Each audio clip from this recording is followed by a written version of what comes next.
Welcome to the Lose Your Cravings podcast, taking a different approach to reducing your cravings and healing your emotional eating with your host, Keysa Amaro, certified integrative health coach. Welcome back, my friends. I'm Keysa Amaro, and I help ambitious women transform their negative body image and obsession with weight into body confidence so that they can show up fully in their life and their career.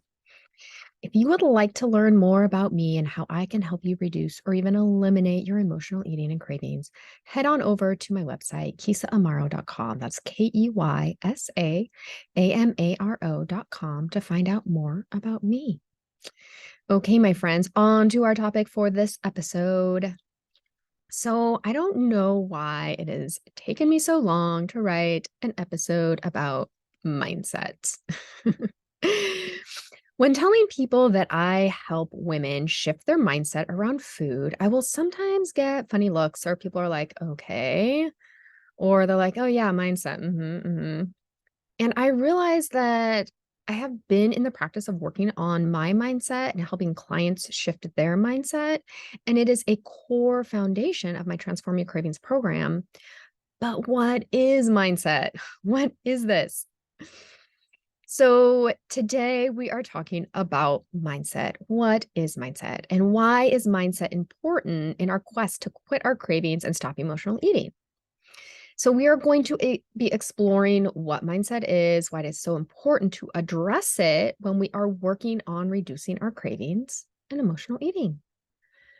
Now, when looking for the meaning of anything, I always consult the Google, and according to the Oxford Dictionary, mindset is the established set of attitudes held by someone. Essentially, your mindset is just those thoughts that are going through your head. And a lot of them have been thought over and over again, and they are ingrained and thought of as beliefs or attitudes. Right? Many of our thoughts are automatic and we're not even conscious that we have these thoughts. We have up to 60,000 thoughts going through our head a day. That is a ton, right? There's no way we can be conscious of all of those thoughts. So our mindset can be subconscious. We might not consciously be aware of our mindset or those thoughts that are going through our head. Simply put, our mindset is the thoughts in our head, which we may be aware of or we may not be aware of. Now, how does our mindset affect our relationship to food? You see, our thoughts are responsible for our feelings, our actions, or our inactions, and the results we get in our lives. When we have a thought about something, it creates a feeling. Let's say I want ice cream, but I can't eat it because it'll make me fat. When we think this, we feel a strong desire for the ice cream. It's like, I really want it, but I can't eat it because it's going to make me fat. You still have this desire. It creates a desire. When we desire ice cream, what action do we take? We eat the ice cream, usually after many attempts to not eat the ice cream. Our thoughts are so powerful, and we often take for granted how powerful they are.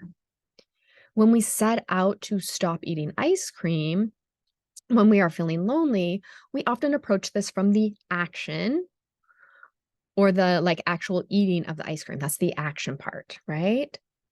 We try not to eat the ice cream. We don't buy it or have it in the house, and this works for a while. But if we haven't shifted our mindset around ice cream, I want that, but I can't eat it because it'll make me fat, then you will create a feeling of desire for ice cream.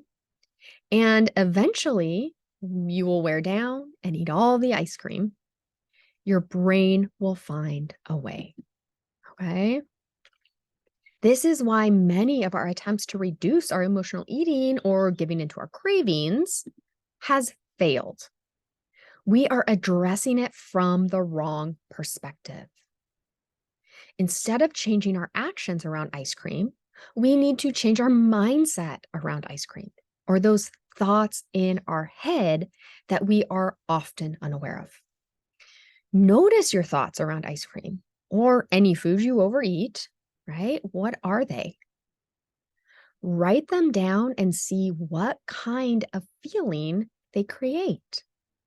And when you feel that way, what action do you take? If it is not one that you want, like I overeat food or I feel out of control around the food, then what do you do?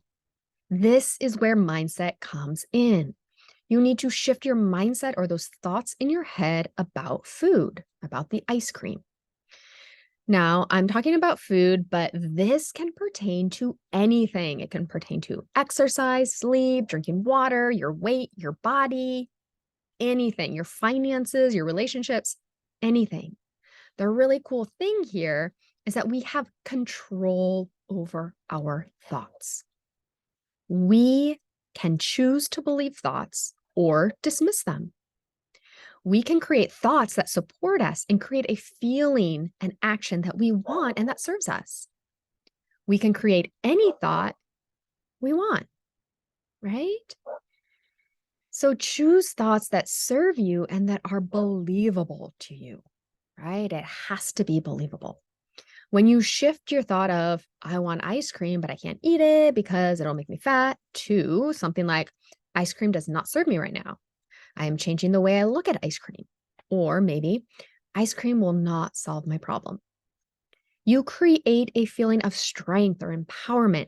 And when you are feeling strong and empowered, you take an action that might be passing on the ice cream or planning to have it another day when you are not eating your emotions.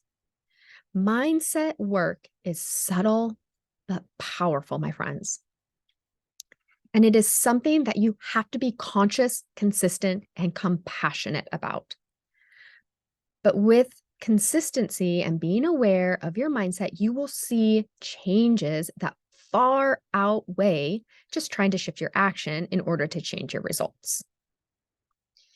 If you would like to see how shifting your mindset around food, your weight, and your body can create lasting changes and help you create a healthy relationship with food and yourself so that you can show up fully in your life with your family, in your career, then I invite you to book a call with me where we can dive deeper into how your mindset is sabotaging your relationship to food and how you can shift your mindset and what that would look like. If you would like to take action, click the link in the show notes and book a call with me. I would love to help support you in finding confidence and control around food and your body. Okay, my friends, this is all I have for you today. I hope this clarifies what mindset is and how it affects us in so many ways. And if you like what you heard on this podcast, I invite you to head on over to iTunes and leave an honest review. This helps us show up higher on the search results, and therefore we can reach and help more people. Or better yet, just post it on your social media. I greatly appreciate it, my friends. And join me for my next episode where I share with you what a healthy diet looks like. And it's not what you think. Stay tuned, my friends. It's going to be a good one. Okay. Until next week. Bye, my friends.